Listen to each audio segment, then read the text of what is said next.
This channel does not promote any violent, harmful, or illegal activities. All content provided by this channel is meant for an educational purpose only. Top quality और consistent performance के लिए सिर्फ silver pump नाम याद रखना। রাজ্যের বিরোধী দলনেতা শুভেন্দু অধিকারীকে চ্যালেঞ্জ করলেন বন্দ্যোপাধ্যায়। জনসভা থেকে বিরোধী দলনেতাকে নিশানা তৃণমূল সাংসদের। শুভেন্দুকে নিশানা করে কুকথা কল্যাণের মুখে। অশিক্ষিত সাধারণ শ্রীরামপুর পার্লামেন্টের 7টা বিধানসভায় আমি জিতেছি, 7টা বিধানসভায় জিতেছি। বলুন আপনারা এখানে কে কে হিন্দু আছেন, বলুন হাত তুলুন। কতজন হিন্দু আছেন দেখি, হাত তুলুন। হিন্দুরা কারা আছেন? হাত তুলুন। হিন্দুরা কারা আছেন? হাত তুলুন। হিন্দুরা কারা আছেন?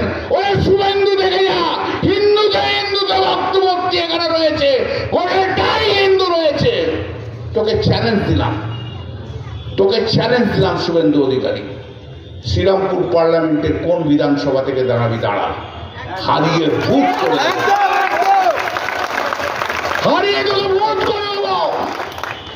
মমতা ব্যানার্জির সঙ্গে কিসের চ্যালেঞ্জ দিচ্ছিস? আগে কল্যাণ ব্যানার্জির চ্যালেঞ্জ গ্রহণ কর।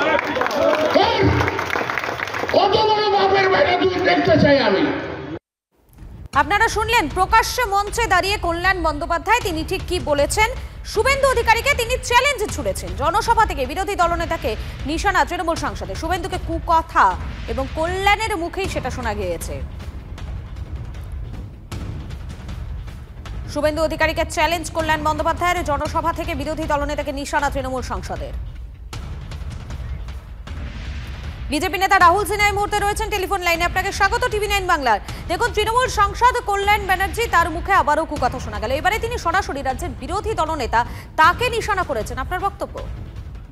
এক লাইনেরই বক্তব্য, হাতি চলে বাজার, কুত্তা ফুকে হাজার। যেমনটা বললেন রাহুল বাবু যে এক লাইনেই তিনি বক্তব্য রাখবেন এবং তিনি এক লাইনেই বক্তব্য রেখেছেন।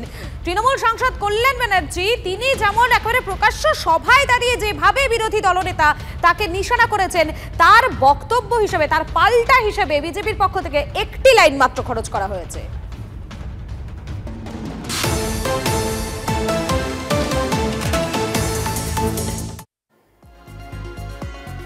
যুদ্ধের উত্তেজনা এবারে ক্রিকেটে। ভারত পাকিস্তান ম্যাচ বাতিল। ওয়ার্ল্ড চ্যাম্পিয়নশিপ অফ লেজেন্ডস টুর্নামেন্টে আজ পাকিস্তানের মুখোমুখি হওয়ার কথা ছিল ভারতের, কিন্তু শিখর ধাওয়ান, হরভজন সহ ভারতীয় দলের একাধিক ক্রিকেটার জানিয়ে দেন তারা এই ম্যাচ খেলবেন না, যে কারণে বাধ্য হয়ে ম্যাচটি বাতিলের সিদ্ধান্ত নেন আয়োজকরা।